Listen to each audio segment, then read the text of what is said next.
Muy buenas noches. Voy a ser el último. Dice el Evangelio que los últimos serán los primeros. Vamos a ver si es verdad.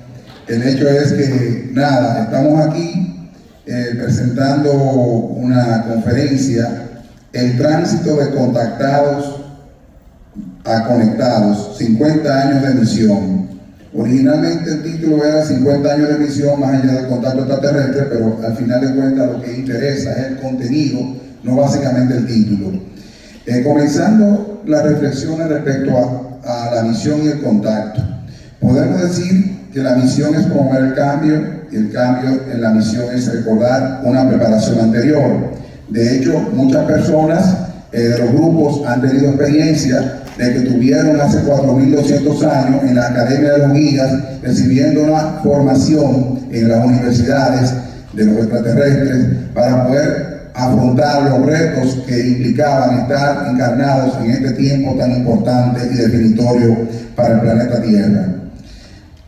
La misión es contacto, es comunicación, es establecer un puente de unión de mentes, almas y corazones. Evidentemente, prácticamente lo que nos ha unido a todos nosotros a través del tiempo, más que la información, ha sido esa conexión que se ha dado de nuestras mentes, nuestros almas, nuestros corazones, vistas desde una perspectiva del pasado, teniendo en cuenta que en algunas vidas anteriores hemos interactuado en diferentes roles a través del tiempo y nos hemos reencontrado de nuevo ahora para vivir esta nueva experiencia que se llama Misión Rama, compartiéndola y viviéndola juntos. Misión Rama es una clave activadora de conciencia. Ya más adelante hablaremos qué implicaría la conciencia en sí. Ser Rama implica ser soles en la tierra. Y en relación a ser soles en la tierra, nosotros nos vamos a recordar de que, no recuerdo el año porque soy a veces malo con eso, pero sí el hecho de que un grupo de República Dominicana tuvo un viaje a la India en la época del conflicto entre India y Pakistán, ese conflicto bélico que se armó. Me recuerdo que era por los meses de abril y mayo, y estuvimos allá un grupo de 6 hermanos, y básicamente en principio entendíamos que ese viaje iba orientado a quizá trabajar o a irradiar luz más de cerca, aunque la luz siempre llega donde tiene que llegar, y tuvimos allá 2 semanas trabajando fuertemente irradiaciones. Luego, cuando llegamos a República Dominicana, ahí recibimos información y comunicación de que ese viaje también implicaba también tratar de recordar vidas anteriores que habíamos tenido en la India y nuestro significado en nuestro proceso actual de misión. Ese viaje tuvo la particularidad que también estuvimos en Egipto, también hicimos el viaje en India, Egipto, y a raíz de eso nosotros siempre nos quedó la idea de que Rama, Sol en la Tierra, relacionándolo con Rama y Egipto, pero también encontramos información interesante respecto a eso, y es que en la India Rama fue un descendiente y a la vez un avatar de la India, de la dinastía solar, hijo del emperador Dharasatra, soberano del reino de Ayodhya.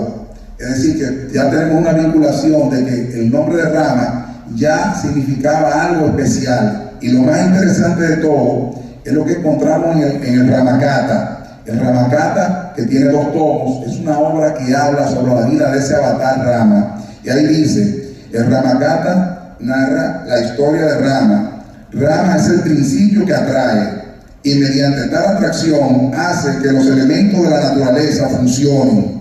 Ese es el principio de Rama, sin el cual solo existiría el caos ahí. La sentencia de que si no hay Rama, no hay universo. Eso dicen las antiguas tradiciones en el Ramakata de Rama y ahí.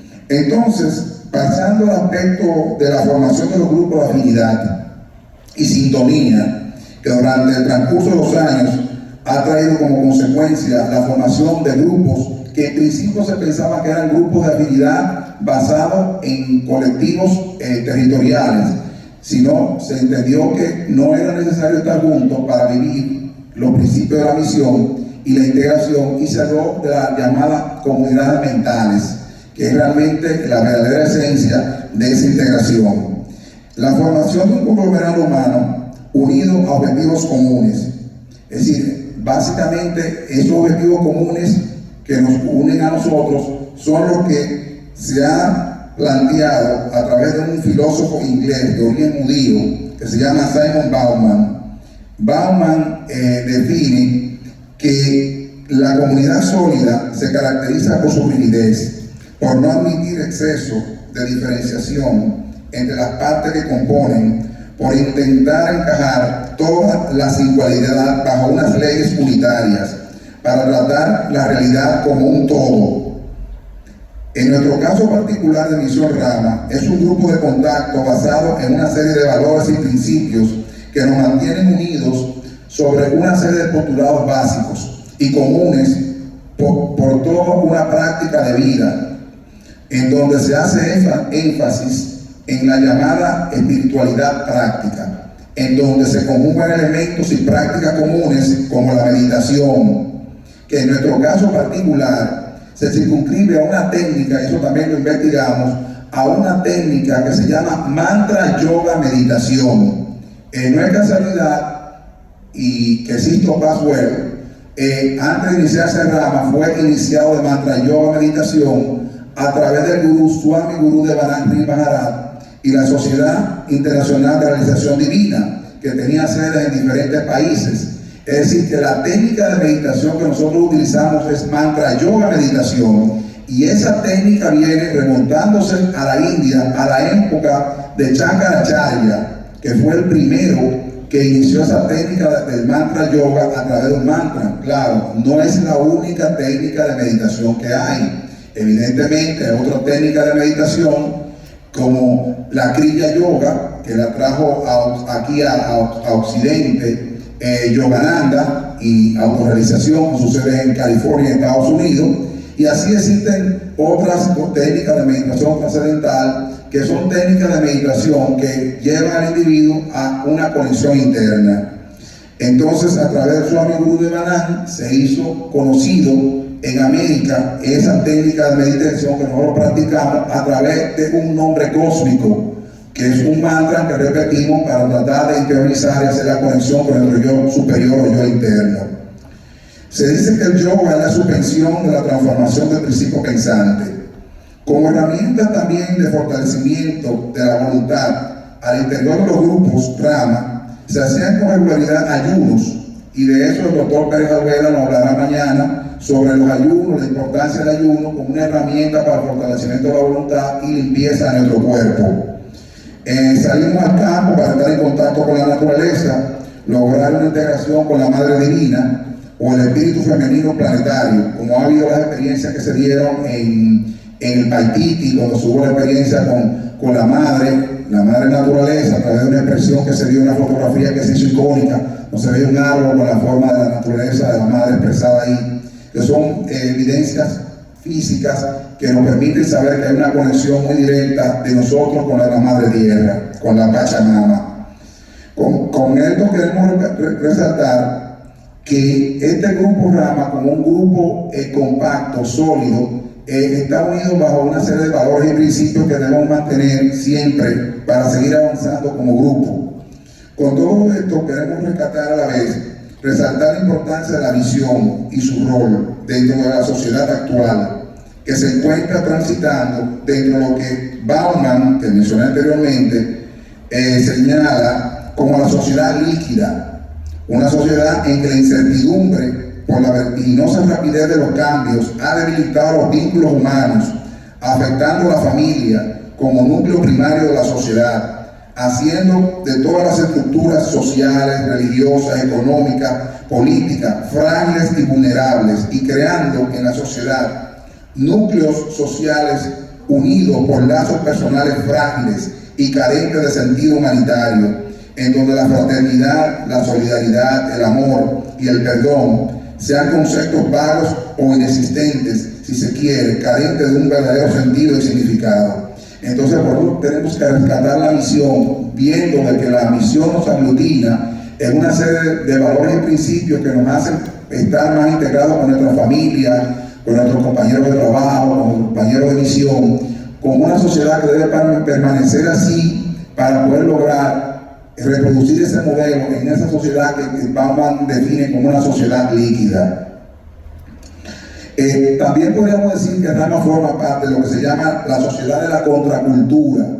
La sociedad de la contracultura es un tipo de sociedad actual en donde el ser humano está siempre buscando hacia afuera, en placeres externos, la razón de su vida, y no busca hacia su interior lo verdaderamente importante, que es través de crecer espiritualmente a través de la reflexión, la autocrítica, etcétera, etcétera. Entonces, a esa sociedad líquida, nosotros como sociedad de contracultura estamos tratando de formar una sociedad sólida en lo que Misión Rama es, y representan también otros grupos espirituales, sociales y culturales que están trabajando en pos de objetivos claros de cohesión.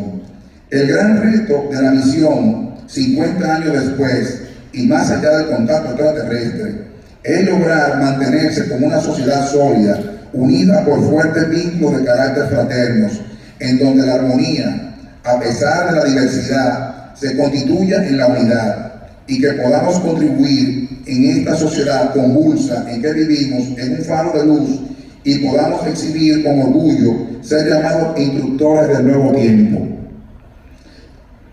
Desea Krishnamurti que la sociedad solo está interesada en hacer encajar a cada individuo en su infraestructura y conservar su continuidad. Nosotros por eso hablamos de la contracultura, de que la continuidad, si es algo que va en contra de los valores y principios, es algo que nosotros debemos responder a través del ejemplo y predicando y actuando en función de eso.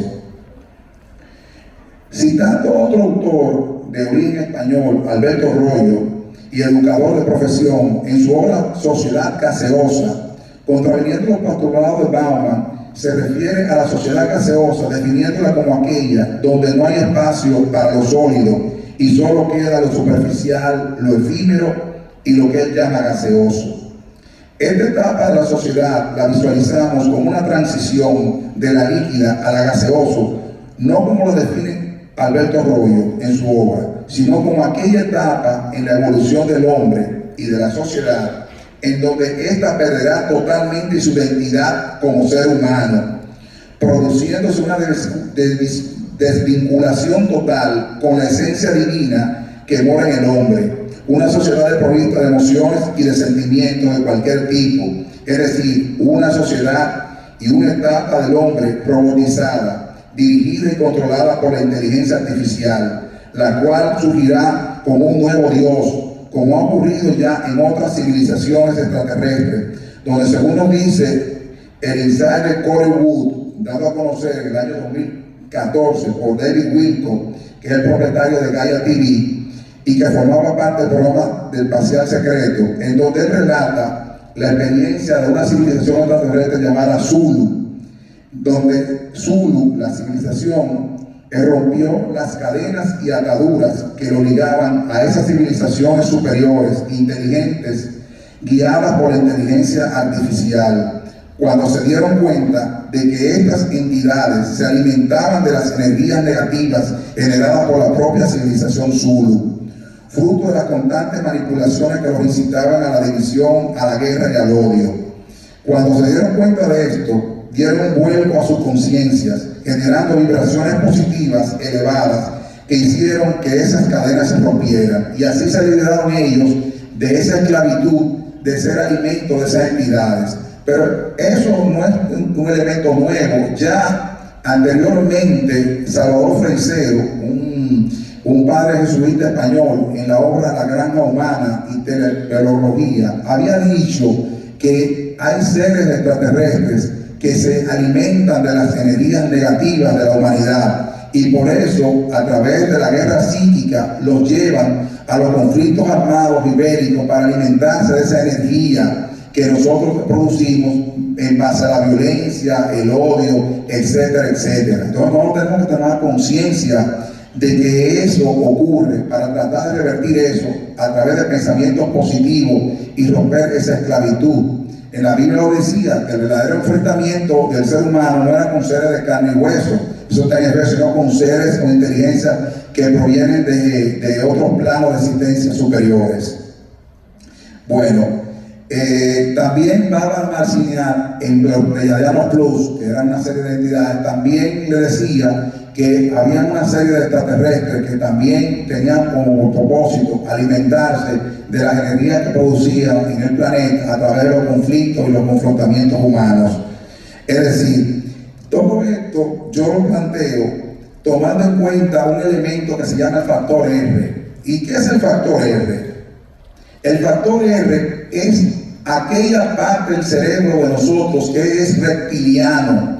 Ese cerebro reptiliano nos hace ser de por sí posesivos, territoriales, jerárquicos, amantes de la violencia, etcétera, etcétera, etcétera. Entonces el gran reto de nosotros como seres humanos es tratar de que esa parte de nuestro cerebro reptiliano pues pueda ser realmente, no si no anulado, por lo menos transmutado a través de una toma de conciencia superior que nos permite entender que somos seres de luz y seres que buscamos la transformación de nosotros a través del amor.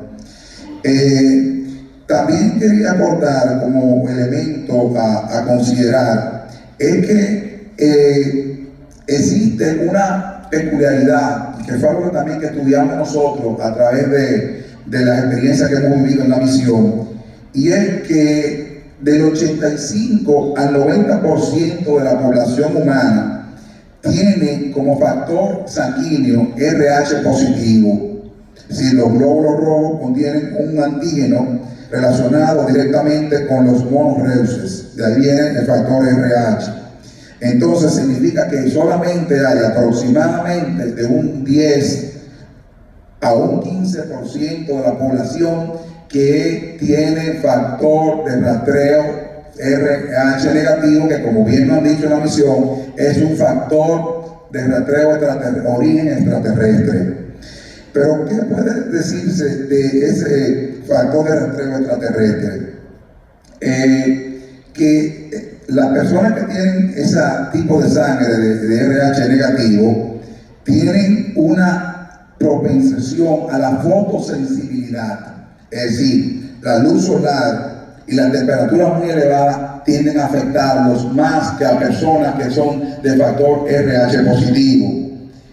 Tienen una presión sanguínea algo inferior a lo normal, de 120/80, y un detalle muy importante, y es que tienen un desarrollado factor de percepción extrasensorial, telequinesis, telepatía, más desarrollado que los que tienen el factor RH positivo. También se ha podido determinar en investigaciones que las personas que son factor RH negativo, que simplemente son el 10 al 15% de la población, han sido más propensamente abducidos por extraterrestres para eventuales experimentos, etcétera, etcétera. Es un dato muy curioso que una gran cantidad de personas que dicen ser abducidas son de factor RH negativo. Es decir que, y también hay un elemento que llamado a consideración, que muchas personas que forman parte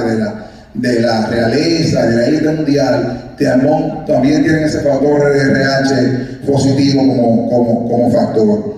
Yo saqué prácticamente parte de esta información de un libro que se llama La estirpe de los dioses, de un autor llamado Nick Redfern.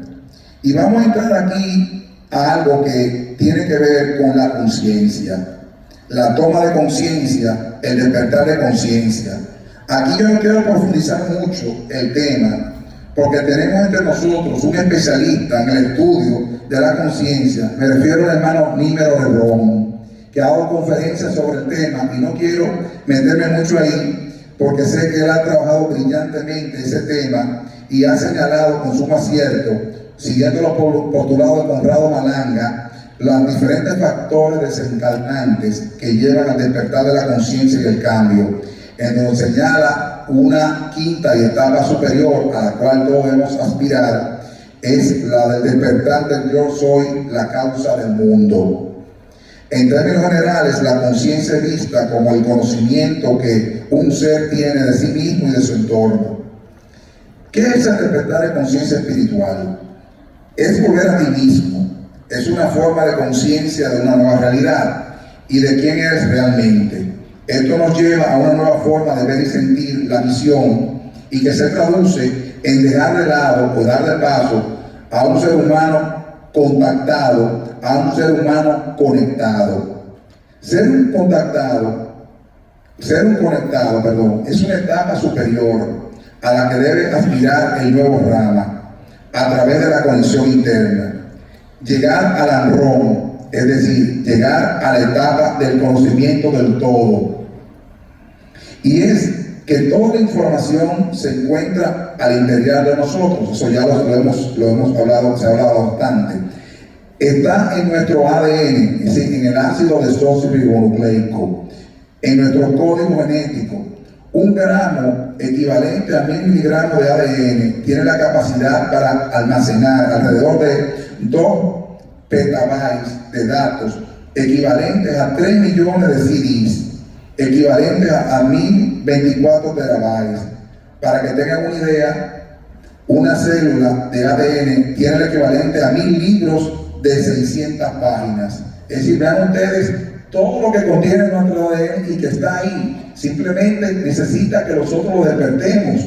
¿Y cómo lo vamos a despertar? Simplemente haciendo esa transición de contactados, que ya hemos hecho contacto con los guías extraterrestres, hemos hecho contacto con los maestros de la Hermandad Blanca. Ahora tenemos que hacer ese contacto con nosotros mismos, como siempre se ha dicho en el cacareado, de que al final se darán cuenta que el verdadero contacto era con nosotros mismos. Pero ese verdadero contacto con nosotros mismos es convertirnos en unos verdaderos conectados. Y ahí va a estar toda la información. No vamos a necesitar el libro de la vestidura blanca, porque todo está ahí, en nosotros. Simplemente lo que tenemos es que despertar eso a través de un trabajo interior intenso.